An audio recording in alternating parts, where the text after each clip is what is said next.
Welcome back, everyone, and thank you so much for stopping by. So, my people, 95% of people that came out to talk about this declaration of a state of emergency in Rivers State, they are saying that it is illegal, that it is unconstitutional. Even those people that came out to defend Tinubu, at the end of the day, they will say that it is unconstitutional. So why did the House of Representatives and the National Assembly went ahead and approved it? The worst part is that Tinubu did not even wait for the House of Rep and the National Assembly approval. He went ahead and sworn in the so-called administrator. Like, when you look at everything that is going on in Nigeria, you ask yourself, is Nigeria really a country? Like, what is going on? Why is this so-called our leaders so wicked, clueless? Like, they don't even care about our opinion.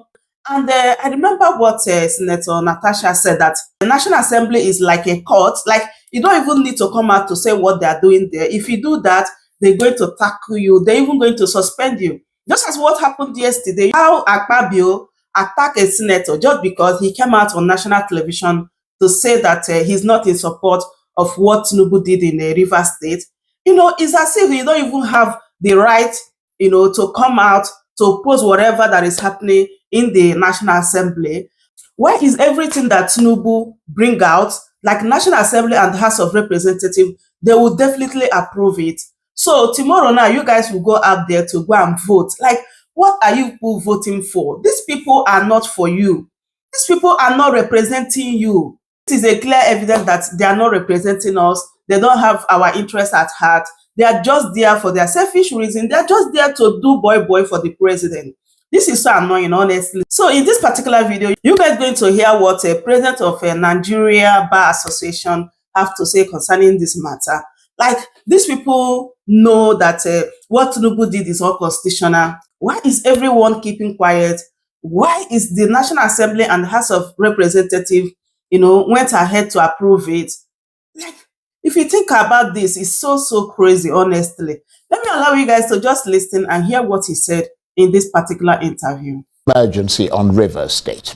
Well, according to one of the main opposition leaders, Atiku Abubakar, it's starting to look like democracy has been hit for six.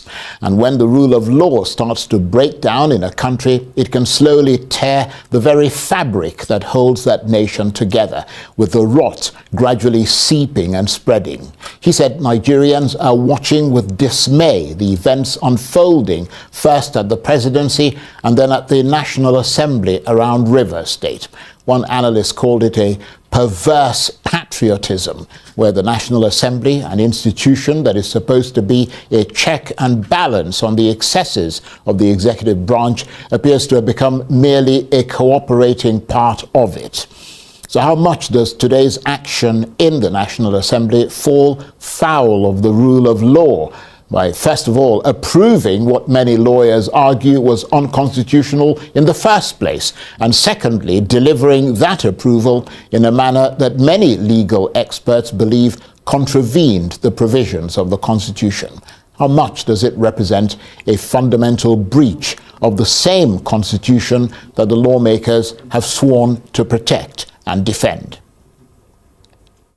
Conferred on it by Section 305, subsection 2 of the 1999 Constitution of the Federal Republic of Nigeria as amended, and approved the proclamation of state of emergency declared by Mr. President in Rivers State of Nigeria.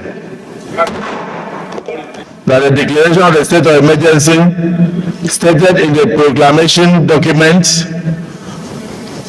and the mandate of Mr. President to review, and hereby mandates the President to review and even to terminate the state of emergency at any given time, but not later than 6 months.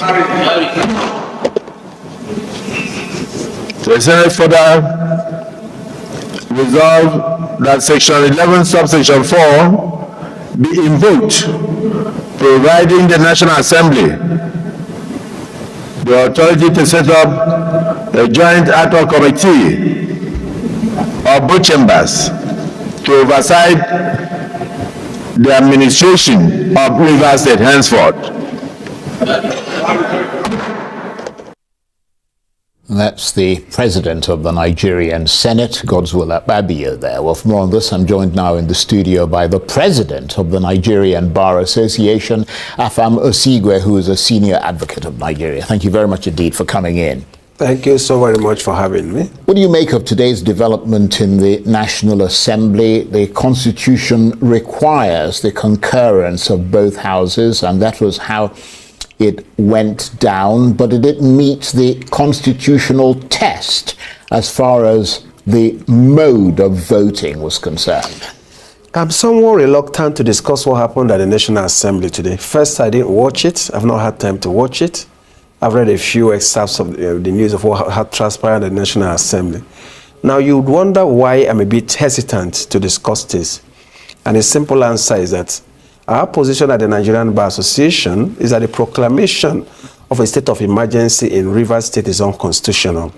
And being unconstitutional, and also the removal or suspension of the governor, his deputy, and the sitting of the State House of Assembly, in our view, these actions are unconstitutional. And being unconstitutional, there is nothing the National Assembly can ratify, because you can't place something on nothing and expect it to stand. So procedurally too, from the news reports I've read, both chambers of National Assembly passed the same by a voice vote. To my mind, when the Constitution requires that a certain action be done by a two-thirds majority, you don't do so by a voice vote. You take physical votes and count and declare the number of persons present and the number of persons who actually voted to be sure that the constitutional requirement has been met. And I listened to that bit from, and as you tracked up to this conversation, and I heard the Senate President talk about Section 11.4. And I thought that section would have put him on inquiry whether the National Assembly can ratify the President's declaration that the governor stood suspended, as well as his deputy and the House. Because that Section 11.4 he referred to as a proviso that the National Assembly cannot remove the governor or his deputy. So if we're a nation truly committed to obeying our laws, I think the laws clearly stare us in the face that there's something wrong in ratifying this resolution. And I also understand, or was made to understand, that there's a proposal to have eminent Nigerians resolve the issue. And it goes back to our position at the Bar Association, that the problems in Rivers State cannot be solved by a declaration of state of emergency. That it can be solved by having a political discourse which involves the major players whose ego have prevented them to place the people and welfare and security of Rivers State above every other person. And it's been a case of who can win, who blinks first, who can pull the contacts or the strings or whatever it takes to win, to get the other person out of power. And in the whole thing, the people don't count. So to solve this problem, I don't think the declaration of state of emergency will solve it. I think a political solution at the end of the day will be the bedrock of finding a lasting solution to the current or seemingly intractable political situation Rivers State has been embroiled in almost over 1 year. Right. Now, two things here. One of them is the fact that some constitutional lawyers have suggested that the Constitution is rather a bit of a grey area when it comes to this. Which leaves it open to interpretation and perhaps manipulation. The president, of course, has said that his hand was forced and he had to act or things could have got out of hand, and the National Assembly also felt duty-bound to support the president's course of action. What do you make of that argument? I don't think there's any grey area. First of all, if you want to know in what circumstances state of emergency can be declared, Section 305 sets it out. And all the reasons being given, either by the president himself, if you look at it contextually, and also the address by the Attorney General of the Federation, there are political reasons. Inability of the political players in Rivers State to solve the problem, to sit down to find a solution, either pray the Supreme Court judgment or post the Supreme Court judgment. There are political issues. Explosion of pipelines, I think, is neither here nor there, because there was no sufficient time to investigate and find whether it had any correlation with the political crisis in Rivers State. And so to that extent, I do not think I will attribute that to be part of the crisis in Rivers State. In fairness, though, sorry to interrupt you, some have argued, and I don't take positions, I'm simply reflecting the other side of the argument. Some have argued that most of us are not privy to the intelligence that the president So then if there's is an privy intelligence sometimes in intelligence gathering, gossip can also amount to intelligence gathering. And I'm talking about empirically provable things to show a correlation. And time should have aided us in finding this. And I concede that there may be intelligence not available to the public. But let's for a moment think that that intelligence was right. Has it met the constitutional threshold for declaration of state of emergency? And I still think not. We haven't. And if you're talking about removal, and people say there's a gray area, respectfully, there isn't. There's no gray area. You may be a subjective reason as whether in some circumstance there is the conditions for it have been met. But generally, there's no gray area. When you read section 188 of the Constitution, it lays down on the circumstances in which a governor will cease to be a governor. And the disingenuous argument that suspension is not a removal is being clever by half. Because when you're being suspended, your occupancy of that office for that moment is terminated. Well, you can't perform your duties. You can't perform. It's a removal. It may be short-lived, but it's a removal. Indeed. And for any person to argue otherwise would amount to standing logic on his head. That's a removal for a start. And if section 188 did not include a situation of state of emergency as one of the periods that a governor can be removed, then there's no gray area. If you also go to section 11 of the Constitution as what could be done when a state of emergency is declared, it also shows you that the removal of governor under section 11.4 is not one of the things that is contemplated. So there's no gray area. If you also look at section 11.2, I think, or 11.3, it talks about the State House of Assembly being able to make law concurrently with the National Assembly in a period of emergency. And if I may ask a converse question, does it mean that when a national president proclaims a national emergency in the whole federation, that his office is also declared vacant or can be declared vacant? That's not it. The emergency simply means that the president may take extraordinary measures to resolve the issue that have presented to intervene. Right. So it is the mode of intervention, but not to upset the democratic not institutions. It is not to dismantle democratic bodies or persons who have been duly elected into that office. Otherwise, a president can turn a dictator overnight, and at every whim, any little drop, any little provocation, he will say that a state of emergency situation has arisen. And that's a very important point that you raised. That is the frightening thing about Rivers State. That is a very important point that you raised there. The potential for abuse. And the potential for excesses. But is it possible that this situation in Rivers State is so complex that perhaps you have two competing explanations that are both true? In other words, you potentially have the threat of a reconstituted militancy in the region, and I say that with some reservation because I don't have the facts in front of me, except based on what the president was suggesting. But at the same time, it's impossible to divorce the president's action and the subsequent National Assembly reaction from its constitutional shortcomings, which is where that gray area comes in. So I'll say this to you. If you look at the Nigerian democracies in 1999, no National Assembly has withheld assent to a president's declaration of state of emergency.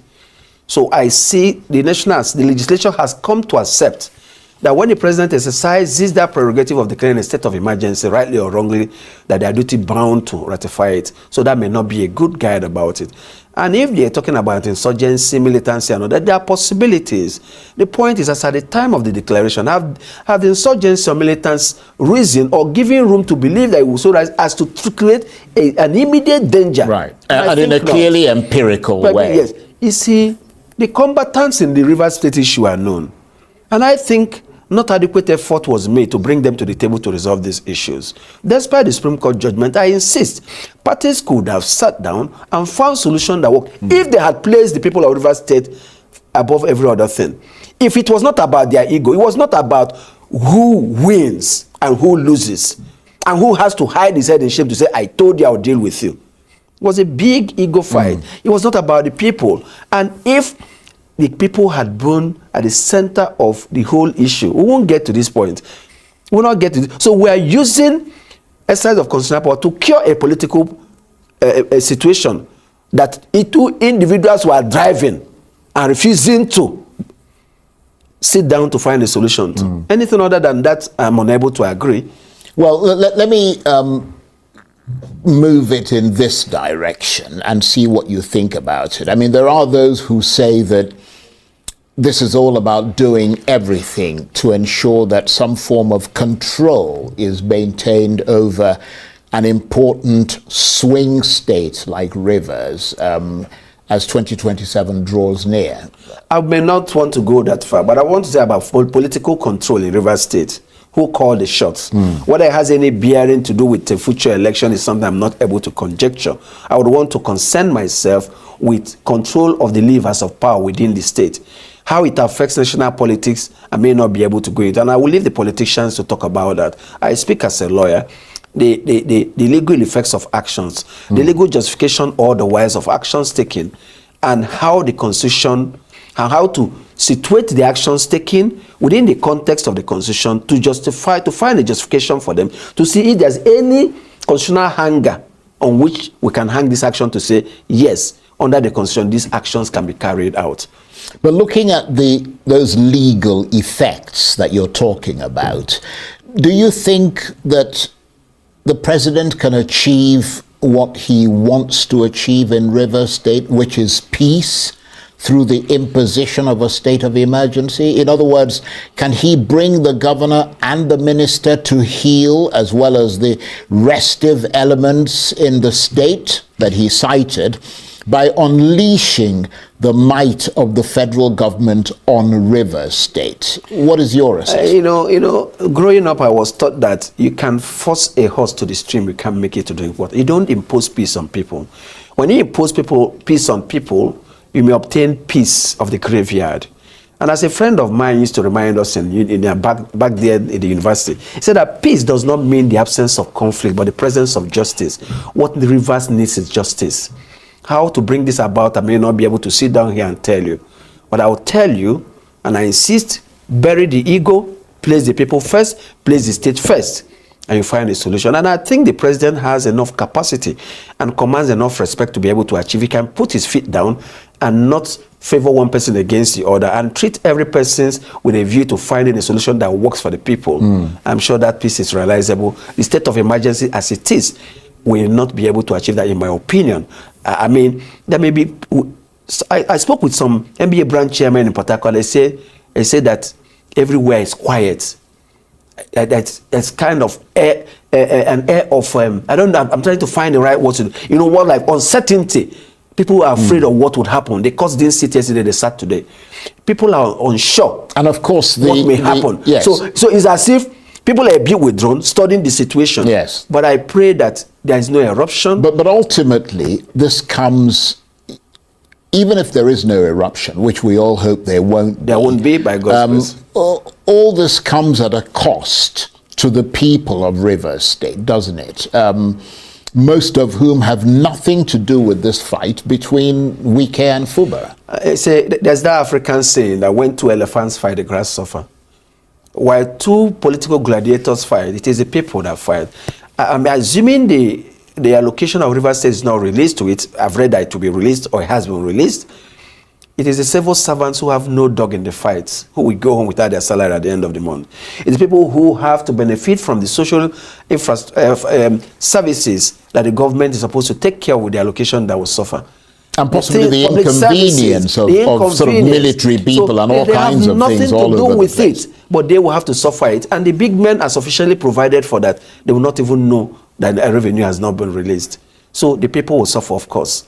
Yeah, and that's unfortunate, because we shouldn't have got to the stage where an order of court will be made that allocation should not be released unless budget is presented, and then budget could not be presented. Well, you are, of course, the president of the Nigerian Bar Association, which is a very well-respected position and one that has been engaged in a form of if you like, legal activism over the years. What other dynamic do you see coming into play now to try and right these apparent constitutional infractions which look as if they're going to stand? Is the Nigerian Bar Association considering, for instance, taking any sort of legal action? Well, there's so many options that, I mean, could be considered in this circumstance. Yeah, but which ones are you considering? Well, that's the one I'm going to talk about. Being part of finding solutions to this, either between the federal government and state or the stakeholders. And litigation is also an option. But we give room for mediation to thrive. Also, not ruling out that litigation may be resorted to find a legal interpretation to it. But legal interpretations sometimes don't give justice. The issue of who constituted the House of Assembly in Rivers State, constitutional validity of actions by the governor were taken up to the Supreme Court and judgment given. But it did not bring succor to the people. It didn't solve a problem. So we realize that litigation may not always solve problems. So we would like to be part of any solution, any process that bets a solution that returns peace to Rivers State. Well, I mean, you've made the point here, and I think a lot of people would agree with your assessment, that the position that was taken seems to favor one side and not the other. If you were to advise the now suspended Governor Sim Fubara, what would your advice to him be? Roll over and take it on the chin? I will leave that to his advisors and his lawyers to advise him, and I'm not one of them. But whatever action any of the parties take, whether you feel you've lost out or whether you have won, remember that at the end of the day, it is the collective interest of Rivers people that counts most and should be uppermost on the mind of every person. There should be no form of triumphalism. The balance in Rivers State is a little bit shaken, both ethnic and political, and every party should behave in such a manner as not to tip the balance so that peace and stability will be maintained. But whatever action everybody takes should be to de-escalate the tension and ensure that normalcy returns to Rivers, and that whatever solution anybody intends to apply will be such as to make for an orderly society. But I mean, he is a defender of the Constitution. His constitutional rights, from what you have said, have been violated. I mean, what would you advise him to do in those circumstances? I am not his lawyer and insists. It's up to him. Some people can say, well, my rights have been violated, but I leave it, I forgive them. I don't know whether he's that kind of person. Some say, no, a wrong has been done here, I must fight to get a redress. It is for him and his team of advisors and lawyers to appraise the situation. Yeah, but wouldn't it be important in setting a constitutional judicial precedent? Speaking normally, that would be the expected thing to do. But whether he decides to do that or not will be up to him. And I can't advise him on the course of action to take. But obviously, you can take action yourself. I mean, well, we are that because there's an issue called local local standing. We look for and decide on litigation. We ensure that those who will stand in for us are people who have locus and can sustain an action in courts.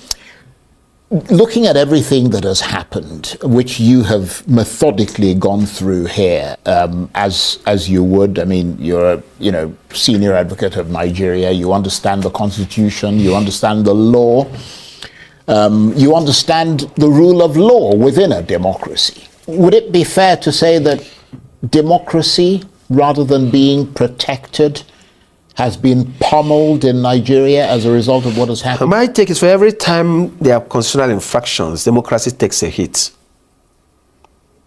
For every time we do things not in accordance with rule of law and due process of law. How big a hit? The government takes a hit. How big that hit depends on its impact and how it portrays us in the eyes of the international community.